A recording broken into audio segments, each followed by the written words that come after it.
वही है कि जब तक हम वैध उपलब्धता सुनिश्चित नहीं करेंगे तब तक अवैध का प्रकोप बना रहेगा। इसलिए हमने अगस्त में ही वित्तीय निविदा कर दी। हमने 2 लाख जब्त खनिज का ऑक्शन करके वो सुविधा उपलब्ध कराई। फिर से 16 तारीख को हम 1 लाख CFT का ऑक्शन करने वाले हैं और एक बजरा पंडरा घाट जो केवल CTO हमको लगता है नियर फ्यूचर में आ जाएगा, वो भी संचालित होगा। तो जब तक वैध चलेगा तब तक आप लोग चालान भी करेंगे? नहीं, ये बात सही है। इसके लिए बाहर से भी अन्य जहाँ घाट संचालित है वहां से भी मिनरल्स को लाके यहाँ स्टॉक करके वैध सोर्स हम लोग देने का कोशिश करेंगे। पर डे हमको लगता है 100 गाड़ी है तो जोड़ लीजिए, 5 ट्रिप चला तो 500 गाड़ी 600 गाड़ी चलता है पर डे चलता है। कितना सेप्टिक बालू लिए हैं? 170। कितना लिए हैं? 170। कितना लगा रॉयल्टी? 300 रुपया। क्या है 300 का? 100 रुपया सरकारी दस्तावेज में, तो 300 रुपया रॉयल्टी क्यों लिया जा रहा है? हमको मालूम नहीं सर। बजरा घाट जो है इसका मेन गढ़ है। वहाँ जो बालू की खरीद बिक्री हो रही है, जो मुखिया हैं उनके माध्यम से कौड़ी के भाव में बालू खरीदा जाता है, उसे ला करके शहर के अंदर में हजारों के हिसाब में बेचा जा रहा है। ये उसी की लड़ाई का मामला है कि आज पदाधिकारी भी सुरक्षित नहीं है और माफिया जो है बेलगाम है, वो कुछ भी करने के लिए तैयार है। बालू माफियाओं की करतूत को दिखाने के लिए हम ये तस्वीर, वही तस्वीर दिखा रहे हैं जिसे कुछ माह पहले जामताड़ा विधायक इरफान अंसारी ने दिखाया था। अब वो चुप है, लेकिन ये तस्वीर आपको देखना जरूरी है ताकि उनको पता चले कि पंचायत का बालू वहां से निकल रहा है और दरअसल ये पंचायत की जरूरतों को पूरा नहीं कर रहा है। दरअसल ये अवैध तरीके से बालू की निकासी होकर धनबाद के शहर और जामताड़ा में भी बेरोक टोक पहुंच रहा है और पूरी एक सिंडिकेट काम कर रही है।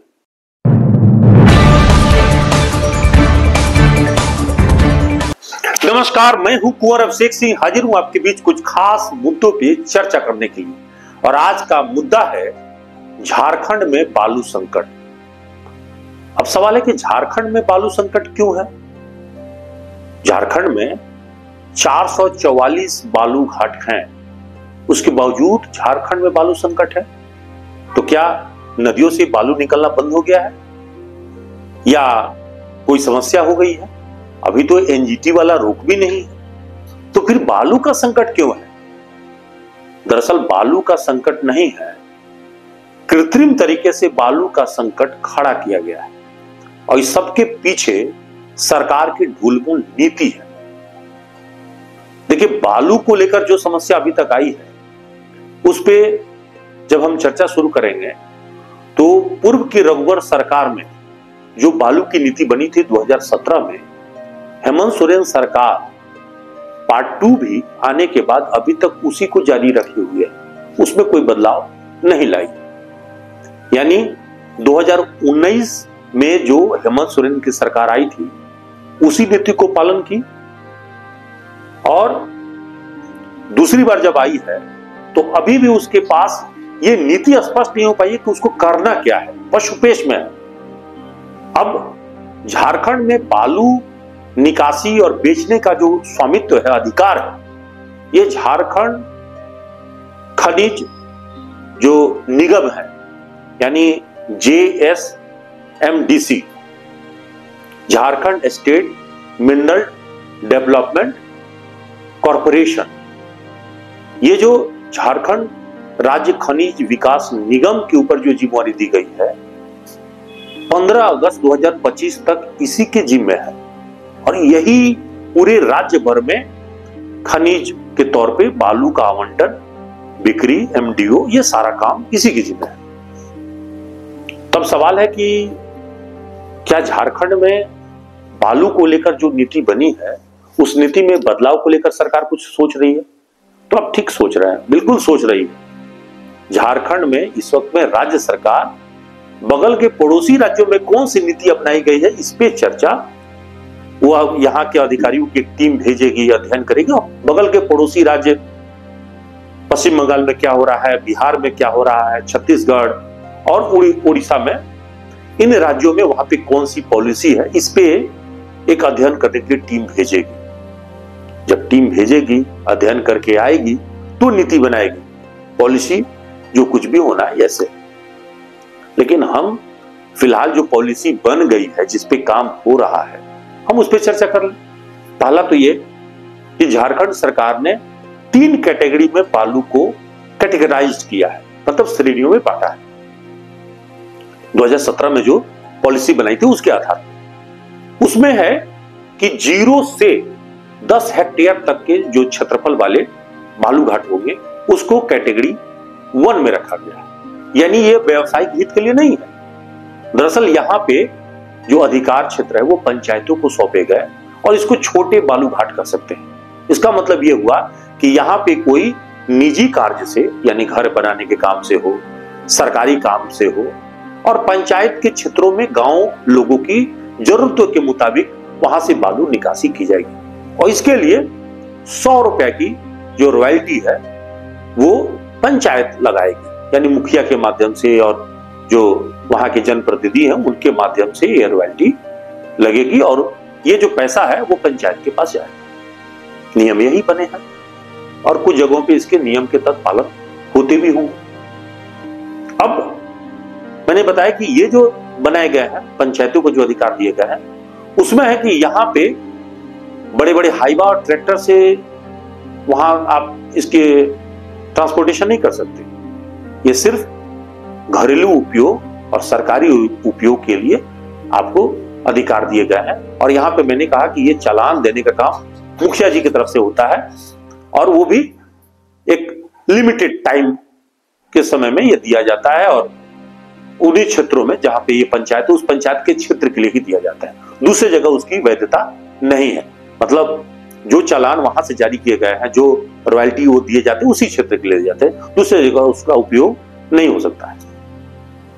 दूसरा जो मैंने बताया कि दूसरे श्रेणी के जो आते हैं वो हैं 10 हेक्टेयर से लेकर 50 हेक्टेयर के बीच में।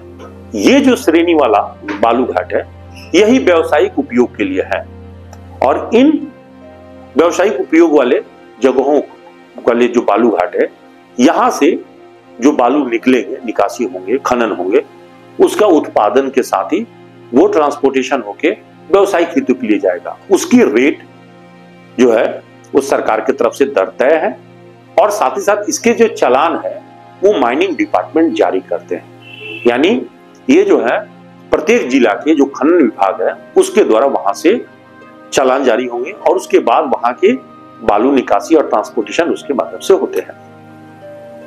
और तीसरे तरह की जो श्रेणी है वो है 50 हेक्टेयर से अधिक के और ये इसकी संख्या बहुत ही कम है। अब देखिए पूरे सूबे में अभी तक 444 बालू घाट हैं जिसमें से सिर्फ 25 ही चालू हालत में है। अब झारखंड में 282 बालू घाट एक श्रेणी में आते हैं, 134 बालू घाट बी श्रेणी में आते हैं, 28 बालू घाट सी श्रेणी में आते हैं और अभी तक 130 बालू घाट में से 40 बालू घाट ही हैं जिसकी पर्यावरण स्वीकृति मिली है। इसी जो है वो क्लियर हुआ है एनओसी उनका। अब आइए कोयलांचल धनबाद की बात करते हैं। कोयलांचल धनबाद में कैटेगरी ए और कैटेगरी बी दो तरह के जो बालू घाट है, उसमें कैटेगरी ए में 16 बालू घाट है।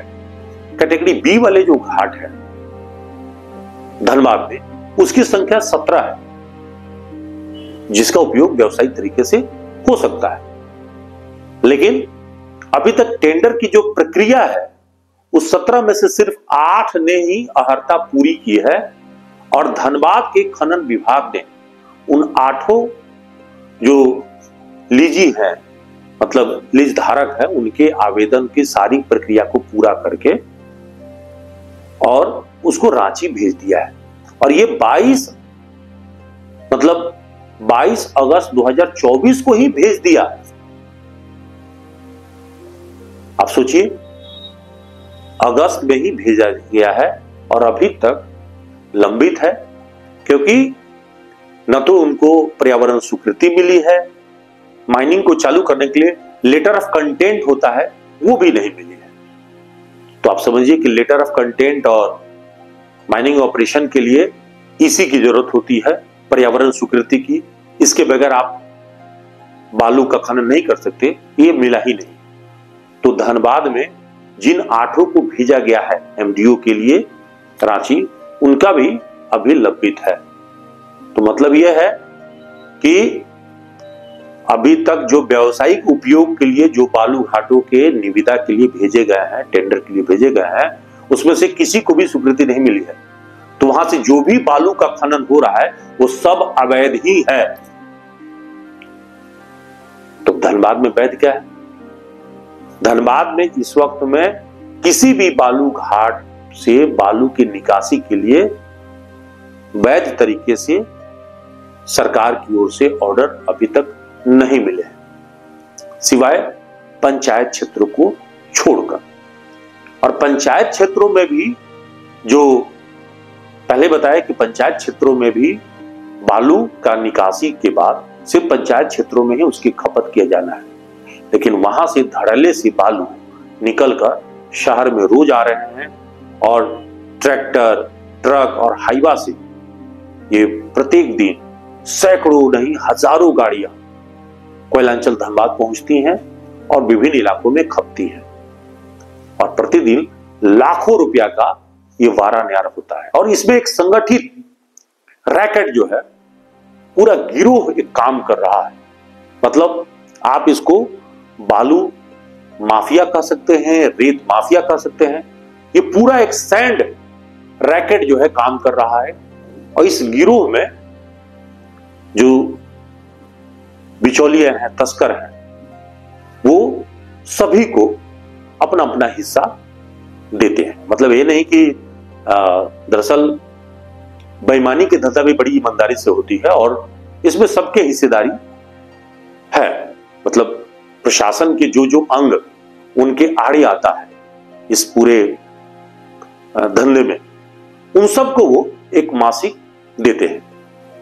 मसलन खनन विभाग के बगैर वो काम नहीं कर सकते, तो खनन विभाग, पुलिस, हर रास्ते पर, हर चौक चौराहे से वो पुलिस से उनको गुजरना है, थाने से गुजरना है तो थाना। इसके अलावा लोकल जो सफेद पोस्ट नेता हैं, जो दबंग हैं, उनको मिला के चलते हैं और तमाम तरह के जो हर्डल बीच में आते हैं उन सबको वो मतलब नीचे से लेकर ऊपर तक उनको पहुंचाना पड़ता है। और इस प्रकार से एक बालू का एक पूरा सिंडिकेट, पूरा गिरोह काम कर रहा है। और इसीलिए मैंने कहा कि बालू का गिरोह सक्रिय 2 स्तर पर है। एक, जहां से बालू का खनन हो रहा है, चाहे वो पंचायत क्षेत्र का ही बालू घाट क्यों नहीं हो, वहां पर एक तंत्र काम कर रहा है, बालू के खनन में अवैध तरीके से इन्वॉल्व है। और दूसरा गिरोह सक्रिय है जो बालू को वहां से उठाकर शहर तक पहुंचा रहा है और ट्रांसपोर्टिंग के जरिए ये गिरोह अलग अलग क्षेत्रों में बालू की रेट जो है वो मनमाने तरीके से वसूल रहा है। अब आप सोचते होंगे कि धनबाद में बालू का क्या स्थिति है। तो धनबाद में जो बालू की स्थिति है वो बेहद ही खराब है। धनबाद में बालू का संकट 2 तरह से है। मतलब जो नियमानुसार बालू का जो दर तय है, सरकार की ओर से तो कोई अभी तक फिक्स है नहीं। देखिए, सच्ची बात यही है कि सरकार ने बालू का कोई दर तय ही नहीं किया है। ग्रामीण क्षेत्रों में 100 रुपया में रॉयल्टी वाली जो पंचायत के मुखिया द्वारा जारी होता है, वो बालू जब वहां से उठाते हैं तो 80 से 100 सेफ्टी माल होता है और वहां पे आसानी से ये 1000 रुपए में पंचायत क्षेत्रों में मिल जाने वाले बालू, जैसे ही पंचायत क्षेत्र से थोड़ा आगे बढ़ता है, इस बालू की कीमत धनबाद शहर तक आते आते 4 से 5 हजार प्रति ट्रैक्टर हो जा रहा है। और जैसे ही ये 2 ट्रैक्टर मिला के, 3 ट्रैक्टर मिला के जैसे ही वो हाईवा में लोड होता है, हाईवा वाला बालू 35 से 40 हजार रुपया का हो जाता है। अब 40 हजार रुपया ट्रक और हाईवा का आप दीजिए, बालू आपको मिल जाएगा।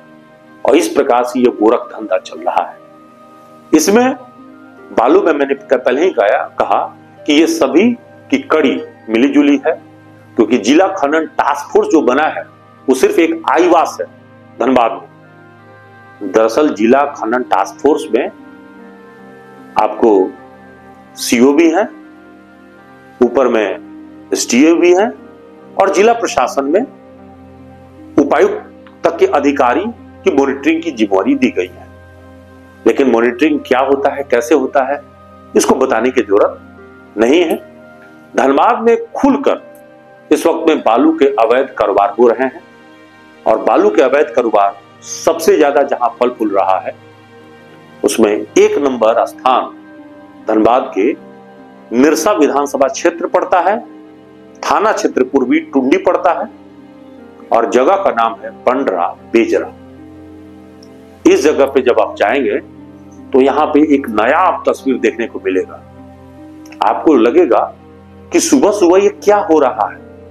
बिल्कुल मधुमक्खी की छत्ता की तरह एक जगह नहीं, हजारों हजार नदी के बीच में आपको नाव से बालू निकासी करते हुए नजर आएंगे, और एक अलग तस्वीर आपको देखने को मिलेगी। ये वही तस्वीर है जिस तस्वीर को आज से करीब कुछ माह पहले, मतलब हमें लगता है कि 1-1.5 साल पहले की बात है, जामताड़ा के विधायक डॉक्टर इरफान अंसारी ने सोशल मीडिया के जरिए अपने फेसबुक से लाइव किया था, ट्वीट भी किया था, और इस तस्वीर को टैग करके बताया था कि जामताड़ा और धनबाद की सीमा पर क्या हो रहा है। अब तो विधायक जी मंत्री बन गए हैं, इसलिए अब ये सवाल अपने ही लोगों से पूछेंगे नहीं, क्योंकि सरकार में तो शामिल खुद भी हैं, कांग्रेस के विधायक हैं, इस वक्त में स्वास्थ्य मंत्री हैं, तो इस वक्त में तो वो सबका स्वास्थ्य रखने की जिम्मेदारी उनकी है, अपना भी स्वास्थ्य ठीक ठाक वो रखे हैं। लेकिन एक बार उनको फिर से बगल का जगह है, ज्यादा दूर नहीं, क्योंकि जिस जगह पे हम बात कर रहे हैं जामताड़ा और धनबाद की बिल्कुल सीमा क्षेत्र में है। और जिस पांडरा बेजरा की बात कर रहे हैं, इस पांडरा बेजरा की ये तस्वीर आप एक बार देखिए। हम स्क्रीन पे ये तस्वीर आपको दिखाने ले जा रहे हैं। ये तस्वीर 24 घंटा के अंदर की है, एकदम ताजा तस्वीर है, बहुत पुरानी तस्वीर मैं नहीं दिखा रहा हूं। ये 2 दिन पहले की ये तस्वीरें है, जिसको हमने अपने खुद से अपने इसी मोबाइल कैमरे से शूट किया है।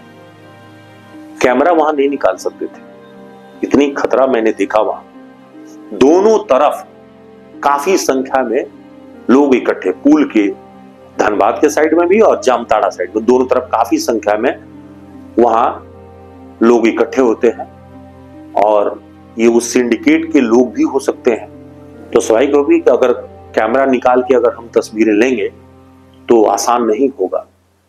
लेकिन हम चलते चलते गाड़ी से हमने वहां तस्वीर भी ली, थोड़ी देर रुक के भी हमने वहां की तस्वीरें लिया, बचते बचाते वहां की तस्वीरें हमने लिया, और उस बालू माफियाओं की करतूत को दिखाने के लिए हम ये तस्वीर, वही तस्वीर दिखा रहे हैं जिसे कुछ माह पहले जामताड़ा विधायक इरफान अंसारी ने दिखाया था। अब वो चुप है, लेकिन ये तस्वीर आपको देखना जरूरी है, ताकि उनको पता चले कि पंचायत का बालू वहां से निकल रहा है, और दरअसल ये पंचायत की जरूरतों को पूरा नहीं कर रहा है। दरअसल ये अवैध तरीके से बालू की निकासी होकर धनबाद के शहर और जामताड़ा में भी बेरोक टोक पहुंच रहा है, और पूरी एक सिंडिकेट काम कर रही है। और इस सिंडिकेट में पंडरा बेजरा में अंसारी बंधु, वहां जो गैंग जो काम कर रहा है उसमें अंसारी बंधु लगे हुए हैं, उसमें से नेटवर्क्स में, और कैसे ट्रांसपोर्टिंग में धनबाद आते आते सी बंधुओं का वर्चस्व है। इस पूरे नेटवर्क में कौन कौन तस्कर हैं, पूरे तस्करों का एक एक का नाम हम आपको बताएंगे, पूरे का खुलासा करेंगे। फिलहाल तो हम आपको इतना ही बता दे रहे हैं कि पांड्रा बेजरा अकेला नहीं है, पांड्रा बेजरा के साथ साथ चिरकुंडा में भी यही कहानी है।